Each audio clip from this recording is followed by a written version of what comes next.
back road close to the lake in what we call the management area. The management area, you can get a management stamp for hunting and go back here on the back side of the lake. It also goes to the lake, and you can hunt during hunting season with just about anything. Okay, so that's one great thing about the management stamp, because a lot of people don't have a place to hunt, or they don't want to join a hunting club, but you get a management stamp, you can hunt in Georgia.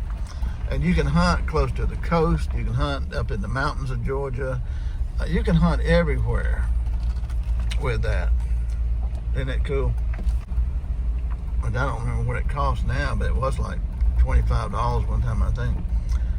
And I used to go duck hunting and deer hunting, and you can go to North Georgia and go bear hunting. You gotta have, a special license for bear and stuff like that, and deer. So, I mean, the world is open to you on management land in your state. And I used to come down here years ago, and it's been so long since I've been down here.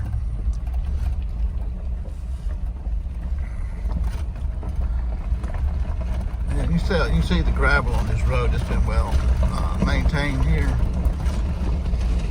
But I have been down some of these roads where if you didn't have four-wheel drive, you would be stuck. There would be no other way around it.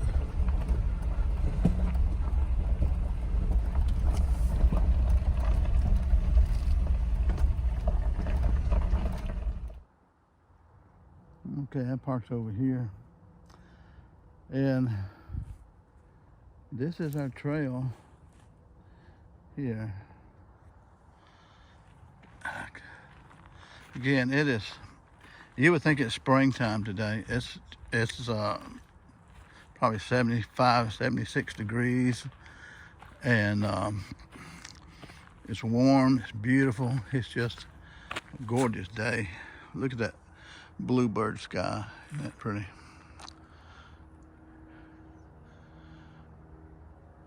Man, strange weather, isn't it? February 4th, I think it is now, 2025, and we had snow not too long ago, the 21st or something like that.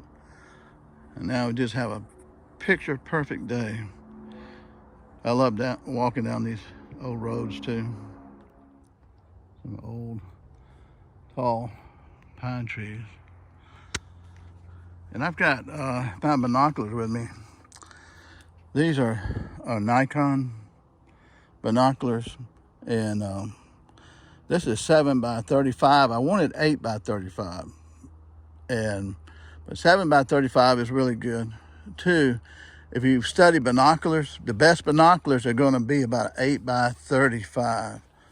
That's going to be the best binoculars you can buy. And you say, well, you want them more powerful. If you get them more powerful than 8 power, then what happens, like people want 10 power, when you're looking through it, you can't hold it still enough, because on the 10 power, it's going to be shaky. But 8 power is good, and you got a big wide field of view too. I can even see satellites really well at night just with this 7 power. And it's got a wide field of view. But this is a Nikon Aculon A211. Maybe you can see that. But they're about, I think I paid like $90 for them. I can tell you from experience, do not go out and buy cheap binoculars, like Walmart. They just don't last. Nikon has like a lifetime guarantee. And so if you're going to be using binoculars for years and years, if you're a young person in your 20s or 18 or whatever, buy a decent pair of binoculars. It'd be money well spent. Otherwise, you end up replacing the others. And especially if you get a lifetime warranty with them. So these are really nice binoculars. The clarity of this is truly amazing, the clarity of it. And that's what you're kind of paying for too. Okay, here's some tracks. This is a baby deer. See little footprints.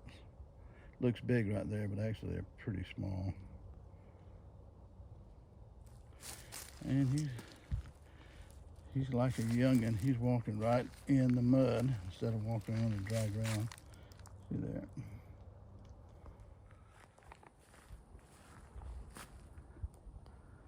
You can't tell it probably, but that's an eagle.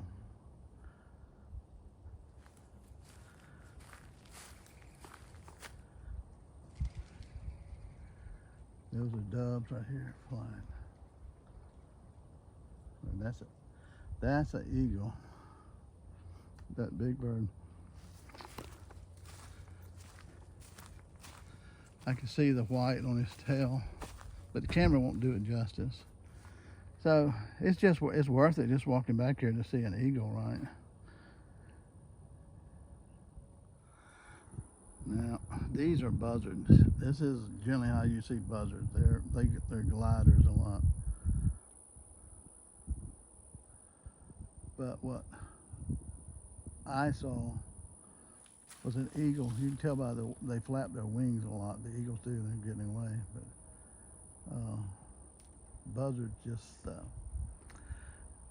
like to glide a lot. Now notice if I wanted to go through here to get to the lake, I'm not going through all this thick brush right here. And that's all there is thick brush. So how do you get there? Well, thankfully, deer trails. Like right in front of me right here. This is a deer trail, and I followed deer trails before. And you see this path right here? Deer trails are usually very small, but there are several paths through here. And but you would follow a deer trail in that direction. Animals always go to the water. So there'll always be a path there generally. So find a deer trail, and that's going to be 100 times easier than going through all this thicket right here. You get all kind of, you get scratched all up trying to do that. Now I'm using a iPhone 15. Most of the iPhones and any of your cameras, Android, that have panoramic on them, where you can take a panoramic view, which is you set it up and you can just record one picture all the way around like 180 degrees, like that. But also, like when I was in Sequoia National Forest in California, I wanted pictures of the trees, and you can turn the camera instead of like normally like this. I had to turn it upside down like that and put it in panoramic, and that way I could go up and make one picture of the whole tree. So you can do that too with panoramic. But I'll show you two pictures here. I'll just do a panoramic of this right here, and I'll show you just a picture. They're long pictures, but they really are pretty to capture things.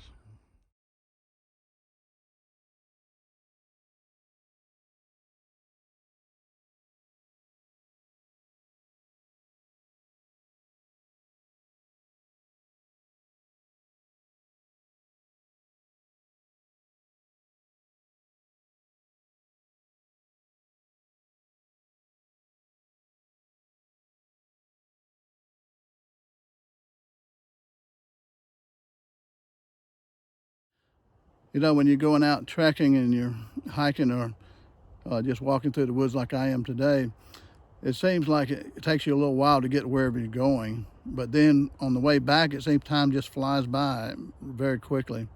It's kind of odd, isn't it?